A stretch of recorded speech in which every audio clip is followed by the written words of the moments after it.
The Genesis and Super Nintendo were being pushed to the limit. Both Sega and Nintendo released some of the most graphically advanced games to date at the end of 1994, and the next year was shaping up to be another all-out battle between the two. The war was drawing to a close, and a decisive victor still wasn't clear. The Genesis and Super Nintendo's final bout was about to begin, as a new generation of consoles promised to bring an end to the conflict.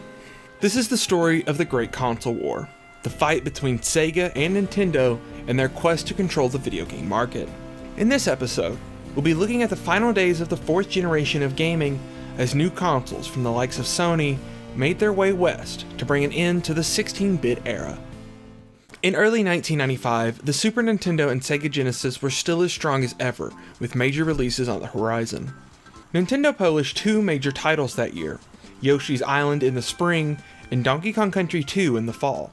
Yoshi's Island, subtitled Super Mario World 2, pushed Mario into a supporting role as the player character Yoshi tried to reunite him with his brother. Produced by Shigeru Miyamoto, Yoshi's Island was in development for 4 years and became one of only 3 games to utilize the Super FX2 chip. The game was a big hit thanks to its unique art style that opted for a coloring book aesthetic as opposed to the pre-rendered graphics of games like Donkey Kong. Yoshi's Island went on to become its own sub-series in the Super Mario franchise, with new installments still being released as recently as 2019. Donkey Kong Country 2 Diddy's Kong Quest was another smash hit for Nintendo and Rare. While it wasn't quite as popular as the first Donkey Kong Country, it still managed to sell over 5 million copies, making it the 6th best-selling Super Nintendo title. Other notable releases for the Super Nintendo included Rare's fighting game Killer Instinct and the cult classic Earthbound. Platformers weren't the only big releases for the Super Nintendo. In March of 1995, Square released the critically acclaimed Chrono Trigger in Japan. A North American release followed in August of that same year. Enix finished off 1995 on top as well, with the release of the 6th game in the Dragon Quest series, Dragon Quest VI Realms of Revelation. Only released on the Super Famicom, Dragon Quest VI sold over 3 million copies in Japan, making it the best-selling game to remain exclusive to the region. Although the Sega Saturn launched in Japan at the end of 1994, Sega still had plenty of games to support the Genesis with. In early 1995, Rystar released on the Genesis to strong critical reception. In the fall, Comic Zone and Vector Man rounded out a surprisingly strong 1995 for the Genesis. Unfortunately for Sega, these critically acclaimed exclusives weren't massive commercial successes compared to the likes of Sega's earlier titles. Support for Sega's add-ons, the 32X and Sega CD, also dried up. A few games were released for the Genesis that required both pieces of hardware to work, but these titles did little to keep the Genesis's hardware from looking outdated. On the Sega CD, the most notable releases for the system were for third parties. In January of 1995, Hideo Kojima's Snatcher was ported to the Sega CD with a full English localization. At the time of this video, Snatcher has never been re-released in English.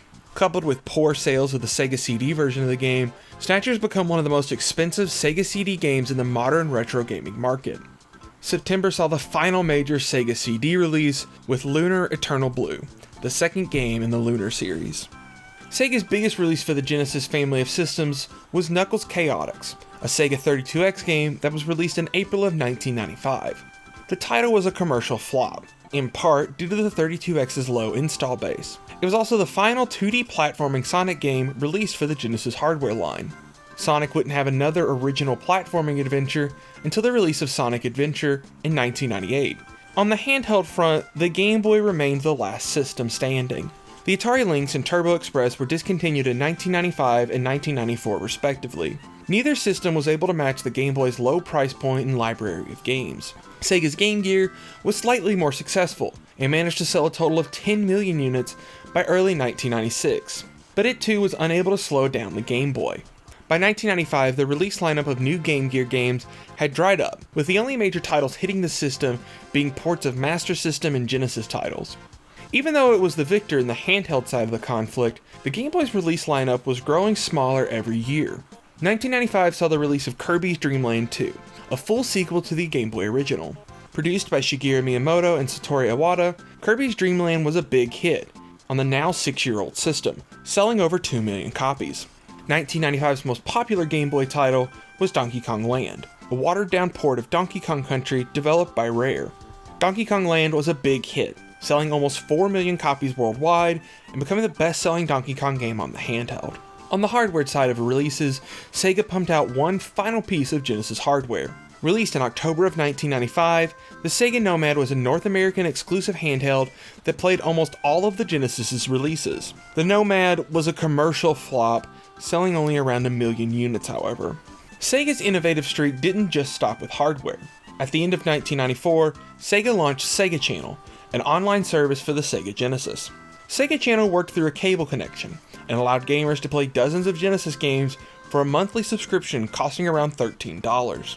At the time, Sega Channel was an innovative and unorthodox way of playing games. The modern equivalent would be something like Xbox Game Pass, as Sega Channel offered its biggest games shortly after launch and rotated the lineup of games over time. Sega Channel wasn't a massive hit with consumers. Their late release in the Genesis's life held many people back from committing to the service. Sega Channel lasted until 1998, when it was shut down in the lead up to the release of Sega's final home console, the Sega Dreamcast. Nintendo attempted to get into the online scene as well. Released exclusively in Japan, the Satellaview offered gamers a whole new lineup of titles when it launched in April of 1995. The Satellaview offered two ways to play. The first method allowed gamers to download certain games and software during a window of time. These titles were saved to the memory of an included Satellaview cartridge. The second method of play was called Soundlink games and could only be played during certain broadcast times. Some Soundlink games featured fully orchestrated music or live narration over gameplay. The Satellaview service remained online until 2000, when Nintendo officially ended all broadcasts for the service. A total of 114 titles were released for the Satellaview, with some still being lost. Gaming archivists and historians have worked non-stop to bring these games back, with many of the ROMs being available for download online and playable through a Super Nintendo emulator. With the popularity of video games growing in the early 90s, so did Nintendo and Sega's presence at the Consumer Electronics Show. Gaming had gotten so big that it needed its own expo. From May 11th to May 13th, 1995, the Electronic Entertainment Expo finally gave the video game industry its own place to shine. The first E3 was a major event, with dozens of games being shown off. Nintendo was the odd one out at the event. Rather than showcase their next generation console, Nintendo focused on the upcoming Virtual Boy. Atari made their presence known as well, featuring multiple Atari Jaguar and Jaguar CD games at the conference. Even the 3DO made an appearance at the event with a handful of games. However, all eyes were on Sega and a newcomer to the console business, Sony. The launch of the PlayStation and Saturn were planned for the fall of 1995, and the successful launch of both systems a year earlier in Japan led pundits to wonder who would come out on top in North America. Sony approached the conference with a handful of games for the PlayStation, but their biggest announcement would make E3 history. After a series of discussions around the business productions of the PlayStation, Sony Computer Entertainment of America president Steve Race came out to make a statement. While Race had full remarks prepared in advance, he only said one thing: $299, the launch price for the PlayStation. The news came as a blow to Sega, who previously announced that the Saturn would launch in September of that year for $399. But Sega made yet another move that helped doom the Saturn. During Sega's keynote, Sega of America president Tom Kalinske announced that the Saturn was available for purchase right now. The news was shocking to both third-party publishers and retailers. The immediate release of the Saturn was meant to undercut Sony and give Sega a much-needed head start over the competition in a region where they were best. The backlash, however, was too much. Only 6 games were available for purchase on launch day, with new releases months away. Some retailers even refused to stock the Saturn, as stores like Toys R Us and Babbage's were sent shipments of Saturns on day one, while others were left out in the cold. For Sega, the gamble didn't pay off, and the Saturn struggled to remain relevant for years to come. Going into 1996, the final few games for the Super Nintendo and Genesis were trickling out. New releases for the Sega CD and 32X were gone, as Sega discontinued the system in 1996 to focus its hardware efforts on the Saturn. The base Genesis received a few notable games, like Vector Man 2 and Sonic 3D Blast, both of which released in November of that year. Sonic 3D Blast was notable for being the final Sonic game on the Genesis and the first Sonic game on the Sega Saturn. A port titled Sonic Blast was even released on the Game Gear at the same time.